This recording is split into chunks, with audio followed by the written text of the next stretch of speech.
All right, so here we are with Cheyenne, is it? Am I getting that? Cheyenne Wall-Grimes, yes. Okay, good. I want to make sure I was pronouncing that correctly. With Game Chef for this year. So if you could start off by telling us a little bit about what Game Chef is and how it's changing this year. So, Game Chef is a competition that happens yearly. It's been going on since 2002. And the big thing is you get one theme, 4 ingredients, and 9 days.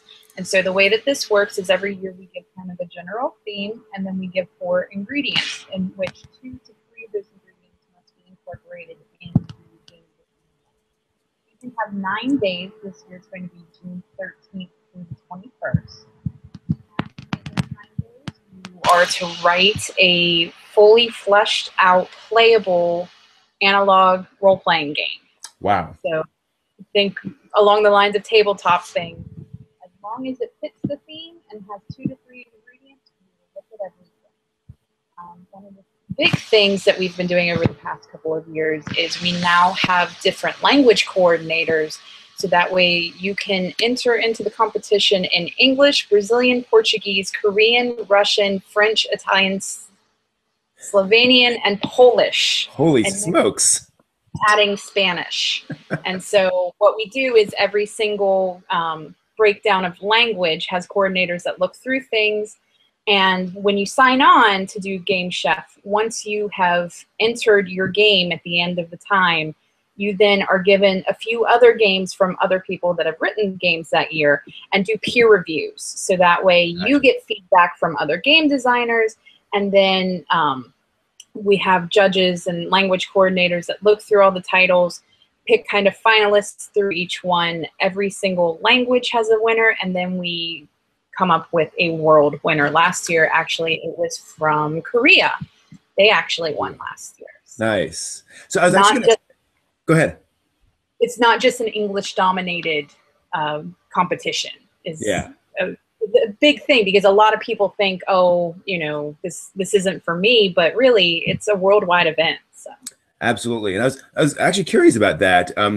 How do you handle that once you have the winners across countries? How can you judge things across multiple languages? So one of the things that we do is when we have language coordinators, they translate the games into English. Okay. So that way things can be read, and we can communicate amongst ourselves, and it ends up being a really cool thing. This is actually my first year. Me and Stentor Danielson, who is actually my partner in our game business, we are the English language coordinators for the year. And so there's 2 world coordinators that kind of take care of everything, and then every single language has a coordinator.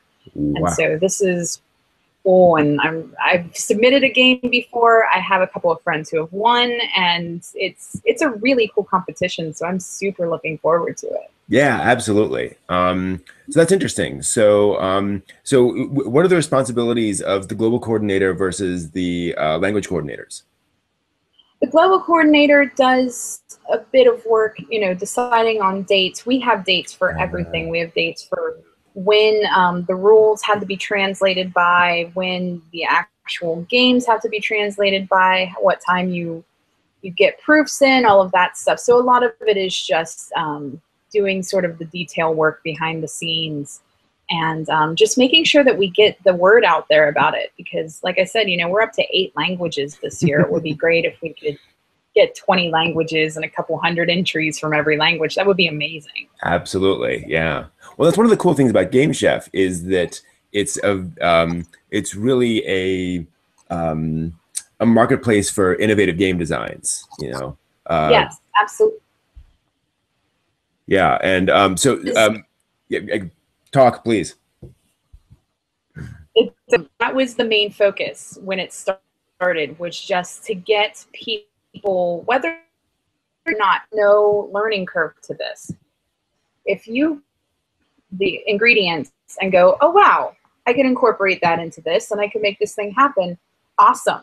Please try, because we appreciate anyone at any level of game design to come in. If you've never even give it a shot, you never know, it might end up winning. Absolutely.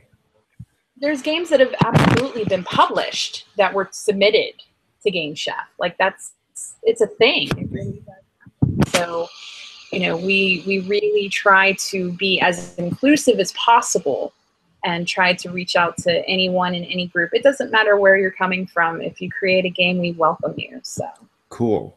So that was actually one of the questions I had is, so for those watching this who maybe aren't hugely familiar with tabletop role playing, maybe they've played a game with a friend or heard about it, maybe they haven't even played before. What are some games you suggest or resources you suggest for folks to kind of get a feel for what they'd be getting into? Okay. Yeah, it's such a big world. Now, yeah. when I say, oh yeah, I do tabletop RPGs, people go, oh, like Dungeons and Dragons. That's always immediately where everyone goes. There is nothing wrong with Dungeons and Dragons. If that is what you want to play and be happy. Personally, I'm into a little bit more of the indie RPG world, which is a little bit more on the side of things that Game Chef tends to be. Some great things that I always suggest beginners to check out is Apocalypse World, which is a really lovely streamlined system that you just roll 2d6. You have a couple of stats you add your rolls to, and it's really narrative, really all about character interactions. And also it has a million hacks off of it where you can play Dungeon World, which is basically a dungeon crawl. You can play Monster Hearts, which is supernatural teenagers. There's a lot. There's lots of good games out there. It's a really easy system, and I love it. It depends on what you want. There's a lot of dice-less systems. There's a lot of things like Ganakagok or The Quiet Year. Those are really good ones that are way more about actual storytelling than it is anything else. And then, you know, there's stuff for everything. When I was prepping for this interview, knowing that, you know, looking at a little bit more otaku stuff, I looked up a few things. There's some really great systems out there, actually, to try to emulate things like anime and things like that. Like OVA is a really great system. And, you know, if you want more Final Fantasy-like stuff, you want to look at Anima Prime. If you want like a dating sim, there's Girl X Boy. There's a lot of things. If you, as a game designer personally, I've always been told, if you want to make the game, make it because there will be an audience. There is somebody out there that likes the thing you do, and there will be a game. And you can make it, and it's fine because people will buy it, and it's awesome. Well, absolutely. And actually, to that point, and as a game designer, like, do you have tips for folks who are starting to design for the first time, kind of where to start with a game design? Funny story. I actually came up with the idea for a game in the shower today. And Excellent. So Yep.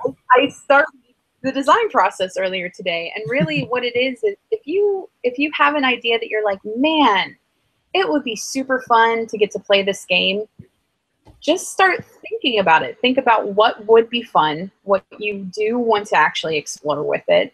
If you want it to be much more about the story end of things, awesome. Come up with what needs to happen for that to be facilitated. If you want it to be about character interactions, come up with a system, you know, to be able to create your characters and make sure that there's conflict and intrigue between them and make sure they interact. So really just kind of pinning down what you want out of gameplay is probably the best thing to start. Don't get wrapped up in, you know, oh boy, I want it to be this system or whatnot, because sometimes you look at a game and then you eventually realize, oh wow, that fits beautifully into this D20 system. Why don't I just make it a hack? Or sometimes it's, oh, I need to create this entire new mechanic system. And that's something for later down the road. Flesh out as much as you can about the world and what you actually want out of gameplay. And it makes a big difference, because at that point, once you know what you're doing, the rest will fall into place. I totally agree. What are your thoughts on sort of where to place the die rolls? I know a lot of people get kind of caught up in that in terms of, well, you got to roll a die here, you got to roll a die here, and you have to roll a die here. And where do you often do that in your games, and what would you suggest to other folks? Oh goodness. So I know personally, I like to play games where the roles that I make are based on decisions that the character makes. There's a lot of systems where it's like, okay, you're even thinking about doing this thing, so I need you to roll to see if you can even come up with the idea of doing that. It's a little bit more crunchy than I personally like, but that's me. I'm really, really into like the more narrative storytelling games. It's definitely my wheelhouse. And so, like I mentioned before, Monster Hearts, it's one of my favorite games. I absolutely love it. And it's, you know, when you're about to do something, you roll. So a lot of times it's really good to make it for actions. If you can roll and it causes something to happen, not that it's a yes or no answer, it could be a yes and it goes well, or no, but you get what you want, but there's a cost. That's what I find most compelling in gameplay. So. Gotcha. Interesting. So it's more when a character is attempting something. Obviously not everything, but okay. Gotcha. Interesting. Yeah, I think that ends up coming up with really compelling gameplay and makes for better storytelling. Yeah. But sometimes people get so caught up in, oh, I can only use this weapon at this time, and you know, sometimes it brings everything to a grinding halt. It's a thing. It's okay. So. Exactly. So what are some of the things that you've seen in Game Chef that have really excited you? Games, concepts, things like that are kind of like, this is why we have Game Chef. So I ended up not being able to submit a game last year, but actually the theme for last year was there is no book, meaning that you need to think outside of traditional game mechanic norms. That was kind of what they were going with last year. And the ingredients were absorb, wild, glitter, and sickle. And so every year they try to give you 4 really off-the-wall things that have nothing to do with each other and try to bring stuff up. I actually have a friend who submitted a game last year that you ended up chatting with people at a party, and based off of who you were in factions with or like people you trusted, you would paint your nails specific colors to go along with other people. So that incorporated like the glitter aspect of it. Like seriously, you walk around, you sit there at a table pretending to walk around the room, and you end up painting your nail. So really cool to just be able to see what kind of creative off-the-wall mechanics that people can come up with. Because I mean, there's a lot of different things that you can do. There are games that use tarot cards as a way to come up with your characters. There's, you know, there's a lot of stuff, and I'm always pulled to things that have more interesting mechanics like that. I mean, I love dice, don't get me wrong. I am so happy to hear the sound of dice rolling on the table. But when you can come at me with a game that has a really neat mechanic to get everyone into the story, I always appreciate it. So I think it's just really cool that even if your game doesn't win, I know a lot of people, especially on G+ communities and stuff like that, since Google+ has been taken over by gamers. It's really great because everyone will be like, here's my submission this year. And, you know, there's been a couple more contests that have come out, like the 200-word RPG challenge. Yeah, that was fun. That was really cool. So nice to actually give constraints to be able to come up with as many things as possible. Be great to even just see what everybody else produces, because sometimes somebody will say something you've never even thought of before. That's the big thing, is we just want as much creativity and as much ideas about what could happen with gaming to come out of this as possible. Totally. Are there any particular mechanics that you've come across in Game Chef or otherwise that have really like excited you? Been like that fits perfectly? Well, sadly, I haven't. This is my first year with Game Chef, so I haven't see a whole bunch of stuff. But as a designer, I do go to a lot of conventions and stuff like that. And there's a great one in November up in New Jersey that Double Exposure does called Metatopia. And it is a game design con for game designers. You go and play test your games with other industry professionals, have them give you feedback. And so many creative things. People using note cards that there was one person controlling the main character who was having a dream, and everybody else would describe the dream, but that person got to choose like 3 words that were used in the dream, and then they would read it out. Interesting. There was a lot of really neat stuff that comes out of it. So again, I like the weird stuff. I'm personally into kind of like the dirty hippie indie game. So I like the weird stuff. The more interesting you can come at me, I usually appreciate it. So absolutely. Well, I remember the first time I saw someone playing running Dread, and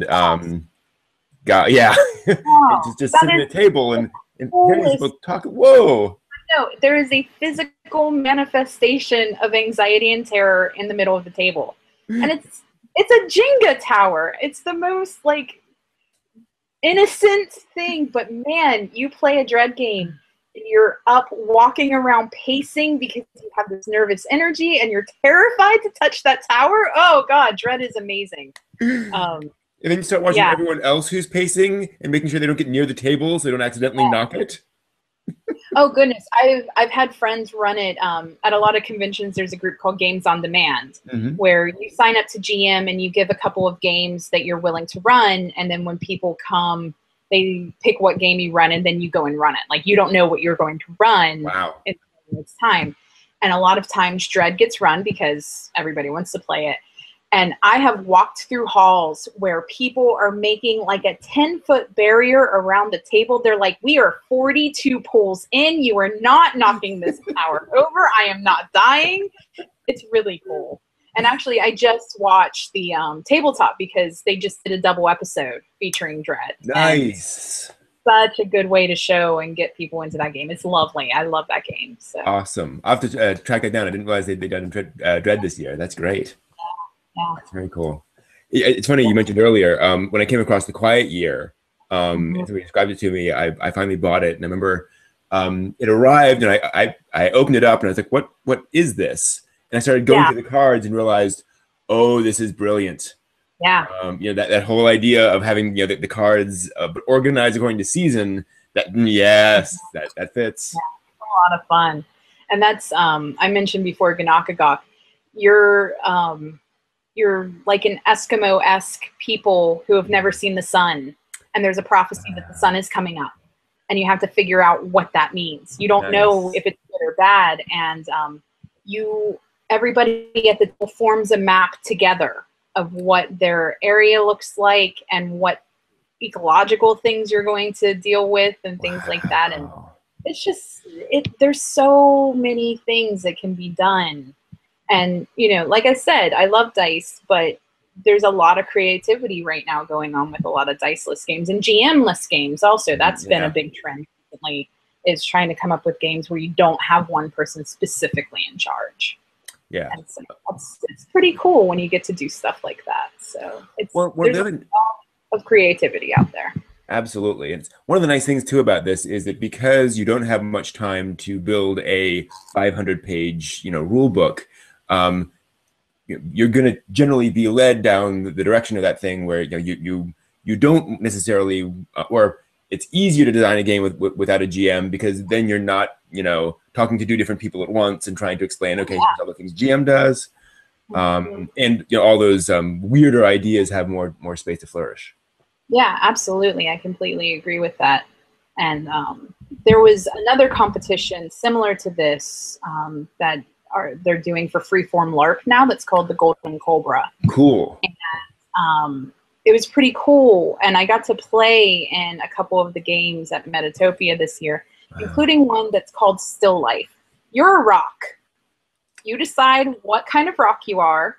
You have a question that you're supposed to answer, and the GMs are elemental forces that like have a river come or an earthquake or something and move you around. And whenever you're in touching distance of another rock, you can talk, but that's it. Otherwise, you're silent and you're contemplating your question. Wow. That is not like when a lot of people think of LARPs, they either think of Boffers or they think of, World of Darkness or stuff like that. That's way more involved and has backstory. That's just such an elegant little game that it sounds like nothing, but then I was so impressed playing it. I was just like, wow, this is actually really deep, and I appreciate that I did it. So what's the name of that again? Cool. That competition is called Golden Cobra. Golden Cobra. And it takes place later in the year. I think last year it was in like September or October. I should have looked it up. But yeah, no, it's a really cool competition. So it's kind of the analog to Game Chef, only for freeform LARP. Gotcha. So, yeah. It's definitely something to check out. Cool, cool. So are there any particular things that you'd like to see explored in Game Chef personally? Like not as a, here are the themes, but stuff, settings or concepts that would be kind of just interesting for folks to explore. Oh, geez. So one thing that I'm personally kind of moving towards is writing games that have a good sense of humor. I think a lot of times people want to be really serious in their gameplay, and believe me, I understand having games about social problems and things like that. It's excellent. It's good things to explore. You learn a lot about yourself dealing with these things in game. But being able to be silly and out there with stuff always makes me really happy. And so that's something I look forward to seeing, those kinds of games where it's just like, this is silly. I want to play this and be insanely happy while I play it. So absolutely. Other things, I don't know. And it's tough. For me as an anime fan, I'd love to see folks explore more the weird, wacky romantic relationships you often see in those sorts of stories. I think people generally just really shy away from playful, back and forth relationships of will they, won't they. Actually, there's a really neat game that my friend Sarah Williamson wrote. The name is escaping me, but you play two people on a first date, and it's a LARP, and you split the people up into two groups. Everybody plays a different part of one of the datees' psyche. Whoa. And so a group conversation of making up what happens on the date, and you go on several dates. And so that just makes me ridiculously happy, because it's just such a fun thing to play with. And that's, there's actually a couple of games like that are coming out. There's an RPG that'll be up on Kickstarter later this year called Bluebeard's Bride, in which everybody plays the bride. You all play different factions of her psyche. Interesting. And it's powered by the Apocalypse Space, so it's just the 2d6 roll, and I've played it, and it's ridiculous. It's so fun. It's so good, and it's been really cool seeing that come out as a thing where multiple people controlling one person. That's a really fun thing to play with. It's interesting. Getting back to the whole LARP thing, LARPs are one of those things that I'm personally fascinated by. I know a lot of folks are interested in, but they think it only happens in Norway. It doesn't only happen in Norway. Or the little corner of a convention. Where can people go to find? Where can I go to find those sort of LARP experiences?